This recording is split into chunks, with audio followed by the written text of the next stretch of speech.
Choreographer Sham, stunner Sham பண்ணியிருக்காரு. அவரும் இந்த படத்தில் வந்து ஒரு இன்டர்வல் பிளாக்காக இருக்கட்டும், கிளைமேக்ஸ் பிளாக்காக இருக்கட்டும், அப்புறம் சேஸ் அப்படின்றத ரொம்ப அருமையாக பண்ணியிருக்காரு. ஒரு ஷார்ட் டியூரேஷனில் அவருக்கும் என்னோட தேங்க்ஸ் சொல்லிக்கிறேன். Yes, thank you sir. So just to set the mood, நான் வந்து 2 கேள்வி மட்டும் கேட்டுக்கிற ப்ரிவிலேஜ் எடுத்துக்கிறேன். அதுக்கப்புறம் நீங்கள் கண்டிப்பாக கேள்வி கேட்கலாம். At least one I will start with. Okay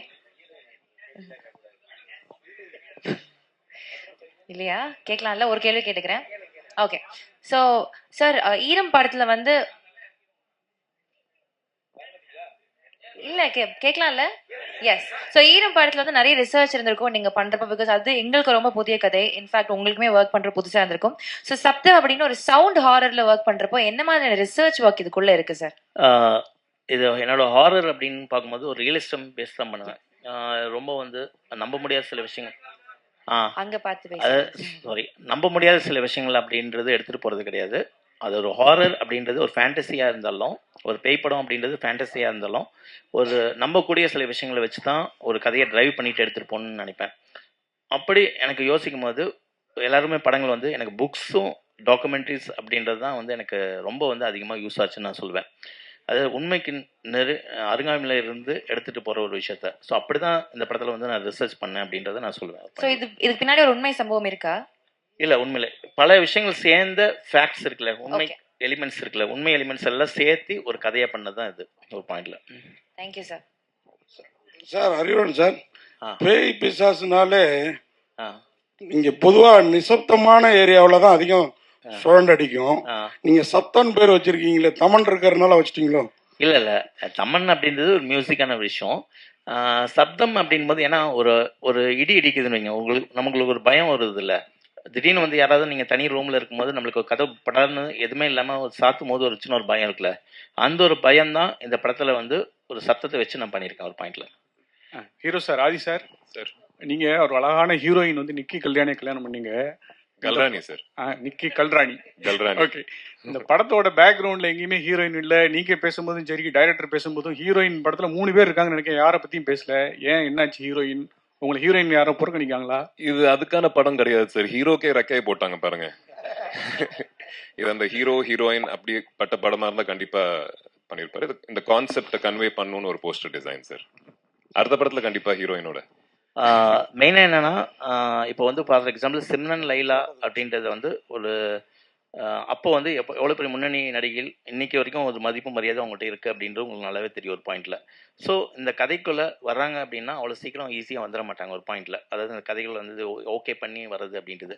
so எத்தனை காட்சிகள் அப்படின்றத விட என்ன மாதிரியான கேரக்டர், எந்த மாதிரியான ஒரு ஆழம் இந்த டெப்த்துக்குள்ளே வந்து அந்த கதைக்குள்ளே இருக்குது அப்படின்றனால தான் உள்ளே வருவாங்க. அப்படி தான் 2 பேருமே வந்து ஓகே சொல்லி இந்த கதைக்குள்ளே வந்திருக்காங்க.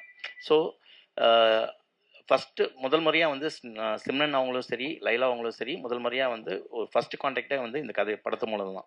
ஆனால் படத்துக்கான முழு உழைப்பையும் வந்து அவங்க வந்து சூப்பராக கொடுத்துருக்காங்க ஒரு பாயிண்டில். இன்றைக்கி வந்து ஃபஸ்ட்டு அந்த அவுட்புட்டும் பார்த்துட்டாங்க. இன்ன வரைக்கும் வந்து ஒரு பெரிய ஒரு வெல்விஷராக இன்ன வரைக்கும் படத்தை வந்து பாராட்டி அதை நல்லா கண்டிப்பாக டெஃபினட்டாக வந்து ஆடியன்ஸ் எடுத்துகிட்டு போவோம் அப்படின்றது 2 பேரோட என்கரேஜ்மெண்ட்டும் இந்த படத்துக்கு இருக்குது ஒரு பாயிண்டில். ஸோ கரெக்டான டைமில் நாங்கள் எல்லாருமே வந்து மீட் பண்ணுவோம் ஒரு பாயிண்டில். அதான் சார். ஆதி சார், சார் கல்யாணத்துக்கு முன்னாடி ஈரம்ங்கிற பேய் படத்தில் நடிச்சிங்க, கல்யாணத்துக்கு அப்புறம் சப்தம் பேய் படத்தில் நடிச்சிருக்கீங்க. ரெண்டுத்துக்கு என்ன டிஃபரன்ஸ் பாக்குறீங்க? அதாவது கல்யாணத்துக்கு முன்னாடி பேய் படம், கல்யாணத்துக்கு அப்புறம். அதான் சொன்னேன்ல சார், கல்யாணத்துக்கு முன்னாடி பேய்ல நம்பிக்கை இல்லை, கல்யாணத்துக்கு அப்புறம் இல்ல சார், நீங்க நினைக்கிற மாதிரி இல்ல சார். டேரக்டர் சார், படம் பிரமாதமா பண்ணிருக்கீங்க, எல்லாம் நல்லா பிரமாதமா இருக்கு. இந்த சப்தம்னு இந்த டைட்டில் வந்து பளிச்சுன்னு தெரியுற மாதிரி மக்கள் ரீச் ஆகுற மாதிரி இல்லையே. எழுத்து இல்ல, என்னன்னா இப்போ அந்த ஒரு கேள்வியே வருது இல்லை ஒரு பாயிண்ட்ல. ஸோ அதுக்காக வந்து நம்மளுக்கு புரியாமல் இருக்கக்கூடாது. ஏன்னா எண்ட் ஆஃப் த டே வந்து எல்லாமே ஆடியன்ஸ்கிட்ட போய் சேர்க்கணும் அப்படின்றதுக்காக தான் ஒரு படம் பண்ணுறோம். அதே நேரத்தில் ஒரு பாயிண்ட் வந்து நம்ம ஒரு கிரியேட்டிவிட்டி பாயிண்ட் இருக்குல்ல ஒரு அந்த விஷயத்த வந்து அழகாக வந்து சப்தம், இப்போ சில பேர் நோட் பண்ணி சொன்னாங்க, சப்தம்ன்றது அந்த ஃபாண்ட்லேயே வந்து சூப்பராக பண்ணிருக்கீங்க. ஸோ அந்த பாராட்டும் நம்ம எடுத்துக்க வேண்டியது இருக்கு. இல்லை, அந்த இதுக்கு இது கொடுத்து தான் வந்து மதிப்பு கொடுத்து தான் வந்து ஃபஸ்ட்டே சொன்னாங்க எங்களுக்கு படிக்க முடியலன்னு. அப்போ தான் ஸ்பாண்ட்டை வந்து இன்னும் கொஞ்சம் பெருசு பண்ணோம். நாங்கள் பெருசுனா கொஞ்சம் இன்னும் புரிகிற மாதிரி கொஞ்சம் பண்ணோம் ஒரு பாயிண்டில். அதுக்கு மதிப்பு கொடுத்து நாங்கள் ஒன்று பண்ணியிருக்கோம் ஒரு பாயிண்டில். சார்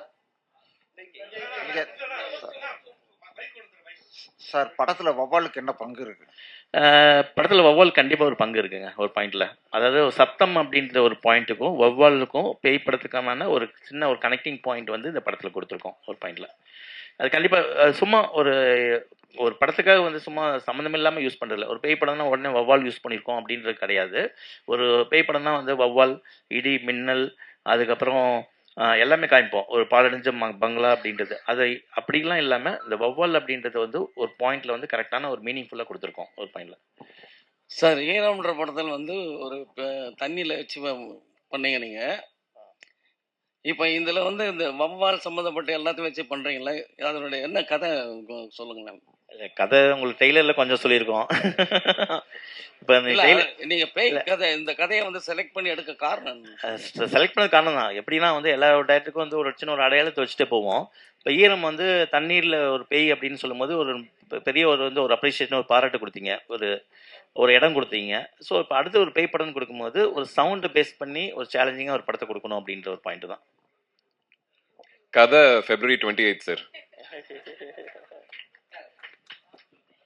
சார் ஆதி சாருக்கு வந்து ஈரம் கொடுத்தீங்க. ஸோ அது வந்து மக்கள் மனசில் ஈரமாக நல்லா வந்துடுச்சு உங்களுக்கு கூட்டம்லாம். சப்தம் அது வந்து அவர் சினிமா கேரியரில் வெற்றி சப்தமாக மாறதுக்கான வாய்ப்பு இருக்கா? கண்டிப்பாக எந்த ஒரு படம் ரிலீஸ்க்கு முன்னாடி எந்த ஒரு டேரக்டர் கேட்டாலும் கண்டிப்பாக படத்து மேலே ஒரு நம்பிக்கையில் சொல்லுவாங்க. எங்களால் வந்து ஒரு நம்பிக்கை வந்து 100% வைக்க முடியும். ஒரு நல்ல படம் கொடுத்துருக்கோம். அது படம் ரிலீஸுக்கு முன்னாடி ஒரு அருமையான படம் கொடுத்துருக்கோம், நல்ல படம் கொடுத்துருக்கோம். அது வந்து நான் சொல்கிறதில்ல, படம் பார்த்தவங்களை வச்சு தான் நான் சொல்கிறேன் ஒரு பாயிண்டில். ஸோ அந்த விதத்தில் வந்து ஆதிக்கும் சரி, எனக்கும் சரி, இந்த டீம் மெம்பர்ஸ்க்கும் சரி, இந்த படம் வந்து நல்ல ஒரு அடையாளத்தை கொடுக்கும் அப்படின்றது நான் நம்புகிறேன். ஒரு லைட்டிங் சொன்னீங்க பேசிட்டு இருக்கும்போது. ஸோ மணிரத்னம் சார் வந்து லைட்டிங் மெயினாக பார்ப்பார். அவர் வந்து அந்த பிங்க் கலர் அதெல்லாம் இருக்கும், ஓம் கண்மணி அந்த மாதிரிலாம். ஸோ அதேமாரி உங்கள் ஈரம் படத்துலையும் ப்ளூ ஷேடு சொன்னீங்க, இதுலேயும் ப்ளூ ஷேடு ப்ளஸ் அந்த ஓம் சொல்லியிருந்தீங்க. லைட்டிங் எவ்வளோ முக்கியம்? லைட்டிங் கண்டிப்பாக ரொம்ப ரொம்ப முக்கியமான விஷயம். ஒரு முக்கியமான விஷயம் சொன்னால், படத்தில் வந்து கேரக்டர் வந்து ஈரம் படத்தில் கூட வந்து ஒரு ஆஃப் ஷேடோ வந்து லைட்டிங் வந்து கட் பண்ண சொன்னேன் ஒரு பாயிண்டில் மனோஜ்ட்டு. அப்போ வந்து மனோஜ் சொன்னாப்புல உண்மையிலே யாருமே வந்து ஒரு ஆர்டிஸ்ட்டுக்கு வந்து ஒரு லைட்டிங் வந்து ஆஃப் லைட் போதும் அப்படின்றது யாருமே சொல்ல மாட்டாங்க. ஃபேஸில் வந்து பளிச்சுன்னு எங்களுக்கு வேணும் அப்படின்னு தான் சொல்லுவாங்க. ஃபஸ்ட் டைம் வந்து நீ சொல்லியிருக்கேன் அப்படின்னு ஒரு விஷயம் சொல்லுவேன். ஸோ லைட்டிங் அப்படின்றது ஒரு கேமராமேனுக்கும் அது கதையில் வந்து ஒரு பங்காக கொண்டு போகணும். ஒரு டைரக்டருக்கும் அதோட நாலேஜ் வந்து கண்டிப்பாக இருக்குன்னு நான் யோசிக்கிறேன். ஒரு மேக்கிங் அப்படின்றது வந்து எங்கே வரும்னா, ஒரு நல்ல இயக்குனருக்குள்ள ஒரு நல்ல ஒளிப்பதிவாளர் இருக்கணும். அதே மாதிரி ஒரு நல்ல ஒளிப்பதிவாளருக்குள்ள ஒரு நல்ல இயக்குனர் இருக்கணும் ஒரு பாயிண்டில். அப்படி ரெண்டும் சேரும்போது ஒரு ப்ராப்பரான ஒரு மேக்கிங் அப்படின்றது வரணும். அந்த நாலேஜ் வந்து 2 பேருக்குமே இருக்கணும் அப்படின்றத நான் யோசிக்கிறேன். இப்போ சமீபத்தில் வந்த படங்களில் பார்த்தீங்கன்னா சப்தம் சவுண்டு தான் வந்து கெடுத்துச்சு நிறைய இதுவை. படத்துடைய நிறைய இறைச்சலாக இருக்குது அப்படின்ற மாதிரி. ஸோ இந்த படத்தில் சப்தம் எந்த அளவுக்கு இருக்கும்? அதான் நான் ஏற்கனவே சொன்ன மாதிரி நானும் என்னோட சவுண்ட் இன்ஜினியரும் என்ன டிசைட் பண்ணோன்னா, எப்பவுமே ஒரு மியூசிக்கோட வேல்யூ, ஒரு சவுண்டோட வேல்யூ எப்போ தெரியும்னா, ஒரு சைலண்ட்டுக்கு அப்புறம் தான் தெரியும் ஒரு பாயிண்டில். ஒரு ஒரு அமைதிக்கு அப்புறம் தான் வந்து அதோட வேல்யூ தெரியும். ஸோ அந்த அமைதியும் இந்த படத்தில் இருக்கும், அந்த சவுண்டும் இந்த படத்தில் இருக்கும். அந்த ஒரு விஷயம் கான்சியஸாக இருந்துடும். அந்த இறைச்சல் அந்த ஆடியன்ஸை வந்து டிஸ்டர்ப் பண்ணக்கூடாது. ஆனால் சைக்காலஜிக்கலாக டிஸ்டர்ப் பண்ணணும் ஒரு பாயிண்டில். அதோட லென்த் அப்படின்றது தான் நாங்கள் வந்து கேர்ஃபுல்லாக இருந்துட்டோமே தவிர, மற்றபடி படம் ஃபுல்லாக வந்து லெவலில் ஏற்றி ஜாஸ்தி பண்ணி ஆடியன்ஸை வந்து அப்படியே வந்து கதற விடணும் அப்படின்ற ஒரு பாயிண்ட்ல கிடையாது ஒரு பாயிண்ட்ல. சார் இப்போ நீங்கள் பார்த்தீங்க 2 hours படம்னு சொன்னீங்க.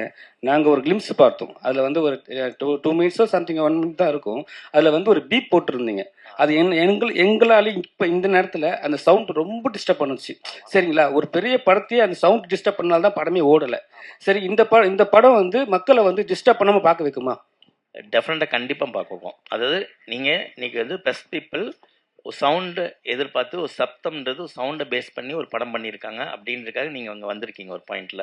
ஸோ உங்களுக்கு அந்த ஒரு காட்சி அப்படின்றது காமிக்கிறது ஃபோக்கஸ்டாக காமிக்கணும். சப்தம் படம்ன்றது இந்த படத்தில் நாங்கள் என்ன பண்ணியிருக்கோம் அப்படின்றது அப்படின்ட்டு ஒரு சாம்பிள் தான் காமிச்சிருக்கோம் ஒரு பாயிண்டில்.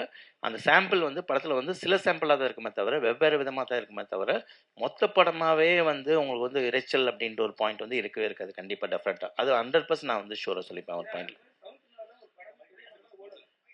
அது இல்லை என்னன்னா ஒவ்வொன்றுமே வந்து அது கதையோட தன்மை தான் ஒரு பாயிண்ட்ல. அது எல்லாம் சேரும் போது தான் வந்து உங்களுக்கு வந்து அது சவுண்டு வந்து முதன்மையான தன்மையா அப்படின்னு மாறிடுச்சு. ஆனால் ஒரு படம் வந்து தோல்வி அடையதோ வெற்றி அடையதோ சவுண்டில் கிடையாது ஒரு பாயிண்ட்டில். ஏன்னா அது உண்மையிலே பேஸ்லேயே வந்து ஃபண்டமெண்டலாகவே வந்து சில விஷயங்கள் வந்து தப்பாக இருந்திருக்கும் அப்படின்ற ஒரு பாயிண்டில் யோசிக்கிறேன். அந்த ஃபண்டமெண்டல் பேஸ்லேயே வந்து ஏன்னா ஒரு டெக்னீஷியன்ஸ் வந்து எந்த அளவுக்கு உழைப்பு போட்டிருந்தாலும் ஒரு கதை ஒரு படம் வந்து பேஸ்லேயே வந்து ஃபண்டமெண்டலாக தப்பாச்சுன்னா அங்கே மிஸ் ஆகும்போது எது பிரதானமாக இருக்கோ அதை வந்து ஆட்டோமேட்டிக்காக இதாயிரும் ஒரு விஷயம் சொல்லுவாங்க. அதுதான் பாயிண்ட். சார் அறிவழகன் சார், யூஸ்வலாக ஹாரர் படம் அப்படின்னாலே ஒரு யூஸ்வல் டெம்ப்ளேட் ஒன்று இருக்கும். அதை வந்து பிரேக் பண்ணி தான் நீங்கள் ஈரம் படத்தில் காமிச்சிருப்பீங்க.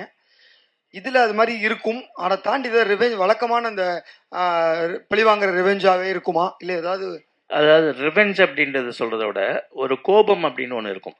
அதாவது வந்து ஒரு கோபம்ன்றது அது வில்லனுக்கு மட்டும் வராது. ஒரு ஹீரோக்கும் கோபம் இருக்கும், ஒரு படத்தில் இருக்க ஒரு வில்லனுக்கும் கோபம் இருக்கும் அப்படின்ற ஒரு பாயிண்டில்.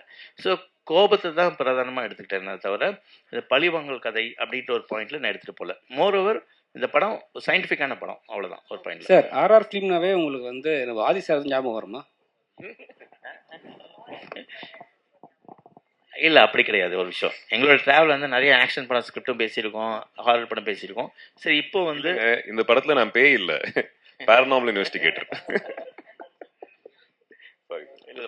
சார் டைரக்டர் சார் இங்கே சார் இங்கே அண்ணா சார் டைரக்டர் சார் இது சப்தத்துக்கு கீழே வந்து ஈரம் பார்ட் 2ன்னு ஏன் போடாமல் இருக்கீங்க? இது ஈரம் படத்தோட 2 தான் அப்படின்ட்டு இண்டஸ்ட்ரி ஃபுல்லாக பேசுகிறாங்க. இல்லை சார், நான் ஏற்கனவே சொன்னது கண்டிப்பாக வந்து நியாயமாக இருக்கணும், உண்மையாக இருக்கணும்னு நான் ஃபீல் பண்ணுறேன். ஓகேவா? எனக்கு நிறைய பேர் சொன்னாங்க ஈரம் 2ன்னு கூட போடலாமே அப்படின்ற ஒரு பாயிண்டில் சொன்னாங்க. பிஸ்னஸ் தான் இருக்கும், நல்லாயிருக்கும் அப்படின்னு. இல்லை, அதுக்கான நேர்மை நியாயம் ஆடியன்ஸை ஏமாற்றக்கூடாதுல தெளிவாக இந்த ஒரு பாயிண்டில். அதாவது என்ன படம் நம்ம கொடுக்க போகிறோம் அப்படின்ற ஒரு படம் இருக்குல்ல, ஈரம் 2 தனியாக இருக்குது, அது வேறு படம். அது கண்டிப்பாக அதுக்கான ஸ்கிரிப்ட் இருக்குது ஒரு பாயிண்டில். அது பண்ணோன்னா கண்டிப்பாக வந்து எஸ்பெச்சஸ் கூட தான் நான் பண்ணுவேன் ஒரு பாயிண்டில். இது தனியாக சப்ஜெக்ட் ஒரு. ஆனால் ஹாரர் படம் எங்கே வந்து கனெக்ட் ஆகுதுன்னா ஈரமுக்கும் சப்தத்துக்கு ஆதி சார், நான், தமன் அப்படின்ற ஒரு விஷயத்தில் நாங்கள் கனெக்ட் ஆகிறோம், ஒரு ஹாரர் படம் எடுக்கிறோம். அந்த பாயிண்ட் தான் சார். ஆதி சார், ஒரு காலத்தில் பேய் படம்னாலே ரொம்ப பயந்து நடிக்கிட்டு இருந்தோம். அவங்க சுந்தர்சி சார், காஞ்சனா மாதிரி படம்லாம் வந்து பேயை ரொம்ப காமெடி ஆகிட்டாங்க. இப்போ வந்து பேயை வந்து ரசிப்பாங்களா? இந்த மாதிரி கதை எப்படி இருக்கு? இந்த கதை எப்படி? ஒரே பாயிண்ட் தான் சார். எந்த மாதிரி படங்கள் கொடுத்தாலும் சரி, அதாவது பேய் படத்துலேயே ஒரு ஜானர் இருக்குது. அதாவது நீங்கள் சொன்ன மாதிரி வந்து ஹாரர் காமெடி இருக்குது, பயமுறுத்துற ஹாரர் இருக்குது. அதுக்கப்புறம் வந்து ஒரு சோல்ஃபுல்லாக வந்து ஒரு கதையை வந்து எமோஷனலாக சொல்கிற சில ஹாரர் படங்களும் இருக்குது ஒரு பாயிண்டில். ஸோ என்றைக்குமே வந்து ஆடியன்ஸை வந்து நம்ம என்கேஜிங்காக வச்சுக்கிட்டோம்னாவே வந்து தியேட்டரில் வந்து என்கேஜிங்காக வச்சுக்கிட்டு ஒரு சோல்ஃபுல்லாக வந்து ஆடியன்ஸை நம்ம கனெக்ட் பண்ணிட்டோம்னா அங்கே அந்த படம் வந்து சக்ஸஸ்ஃபுல் ஆகணும் அப்படின்ட்டு தான் நான் ஒரு நம்புகிறேன். அந்த நம்பிக்கை வந்து இந்த படத்தில் எனக்கு இருக்குது அப்படின்னு சொல்கிறேன். ஸோ ஒரு ஹாரர்ன்றது நான் ஒரு பாயிண்ட்டாக எடுத்துக்கிட்டேனே தவிர ஒரு கமர்ஷியல் வேல்யூவாக எடுத்துக்கிட்டதில்ல. அதுக்குள்ளே ஒரு கதை சொல்லியிருக்கேன் ஒரு பாயிண்டில். அதுதான் எல்லாருக்குமே வந்து ஒரு கமர்ஷியல் பாயிண்ட் சொல்லுவாங்க. ஒரு ஆக்ஷன் படம்ன்றது ஒரு கமர்ஷியல் பாயிண்ட்டு, ஒரு காமெடின்றது ஒரு கமர்ஷியல் பாயிண்ட்டு, ஒரு லவ்ன்றது ஒரு கமர்ஷியல் பாயிண்ட்டு. நான் ஹாரர் எடுத்துக்கிட்டேன். ஆனால் இந்த எல்லா படங்களும் வெற்றி பெறது வந்து ஏதோ ஒரு இடத்துல வந்து உங்கள் இடத்துல கனெக்ட் ஆகணும் ஒரு பாயிண்டில். ஸோ அந்த கனெக்ஷன் வந்து ஒரு விஷயம் நான் நம்புகிறேன். டைரக்டர் சார், இந்த படத்துல ஆதிபுரோ வந்து அவரோட கேரக்டர் வந்து ஒரு பேரநார்மல் இன்வெஸ்டிகேட்டர். பேரநார்மல் ஆக்டிவிட்டிங்கிறது ஹாலிவுட்ல ஒரு ஃபேவரட்டான தீம். அந்த எலிமெண்ட்ஸ் இதுல நிறைய இருக்கா? அல்ட்ராசானிக் வேவ்ஸ் மூலமா தான் பேட், அதாவது வௌவால் நகர்வுகள் நிகழ்வுகள் எல்லாம் இருக்குங்கிறதும் அது ஒரு டைலாக்ல மென்ஷன் ஆயிருந்தது, which is a fact. Paranormal ஆக்டிவிட்டியும் இந்த அல்ட்ராசவுண்ட் வேவ்ஸ் அந்த பேட் மூவ்மெண்ட்டுக்கும் எப்படி லிங்க் பண்ணியிருக்கீங்க? லிங்க் பண்ணல, நான் அதான் சொன்னேன். ஒரு பேரநார்மல், அதாவது ஒரு கோஸ்ட் இன்வெஸ்டிகேட்டர் அப்படின்னாவே ஒரு ஆவியை வந்து சயின்டிஃபிக்காக ஒரு அறிவியல் பூர்வமாக வந்து அணுகுறவர் அப்படின்ற ஒரு பாயிண்டில். ஸோ அதை அணுகும்போது அவர் கிராஸ் பண்ணுற விஷயங்கள் எல்லாமே தான் வந்து நீங்கள் ட்ரெய்லரில் பார்த்த சின்ன சின்ன விஷயங்கள். அது படமாக பார்க்கும்போது ஓகே கோர்வையாக வந்து ஒரு கனெக்டிங் பாயிண்ட் வரும் ஒரு பாயிண்டில். ஸோ அப்படி தான். ஸோ எல்லாமே வந்து ஒரு எமோஷனலாக கனெக்டிங் பாயிண்ட்டாக ஒரு ஹாரிஃபிக்காக நான் சொல்லியிருக்கேன் ஒரு பாயிண்டில். சார் ஆதி சார் ஒரு கேள்வி. சார் ஆதி சார், நீங்கள் தமிழில் நிறைய படங்கள் பண்ணீங்க. படங்கள் எல்லாமே வந்து இட் வாஸ் கிரிட்டிக்கலி அக்ளைம்டு. படம் நல்லா போச்சு இல்லைன்றதை விட ஆதியோட ஆக்டிங் வாஸ் அப்ரிஷியேட்டட். பட் இருந்தாலும் ஏன் உங்களோட வாய்ப்புகள் இங்கே கம்மியா? இல்லை யூ சூஸ் ஃபிலிம்ஸா, எனக்கு இந்த மாதிரி தான் பண்ணணும் அப்படின்ற ஒரு கட்டாயத்தில் இருக்கீங்களா நீங்கள்? வாய்ப்புகள் தான் கம்மிங்க. அதுக்கான காரணம் என்னவா நீங்க பாக்குறீங்க சார்? தெரியலங்க, அது எனக்கு தெரியல. நான் ஓடிக்கிட்டு தான் இருக்கேன், கால் வலிக்கல, இன்னும் ஓடிக்கிட்டே இருப்பேன். ஐ திங்க் எக்ஸ்பெக்ட் பண்ணுறேன் நல்ல படங்கள், நல்ல வாய்ப்பு, நல்ல ப்ரொடக்ஷன் ஹவுசஸ்லேருந்து வரும்னு எக்ஸ்பெக்ட் பண்ணுறேன். என் வீடு இங்கே தாங்க. நான் எங்கேயும் போகல. நான் தெலுங்கு படம் பண்ணணுன்னா ஃப்ளைட் ஏறி ஷூட்டிங் பண்ணிட்டு திருப்பியும் வீட்டுக்கு தான் வருவேன். ஸோ இங்கே தான் இருக்க போகிறேன். நல்ல வாய்ப்புகள் வந்தால் அதிகமான படங்கள் பண்ணணுன்ட்டு எனக்கு ஆசையாக இருக்குங்க. சார்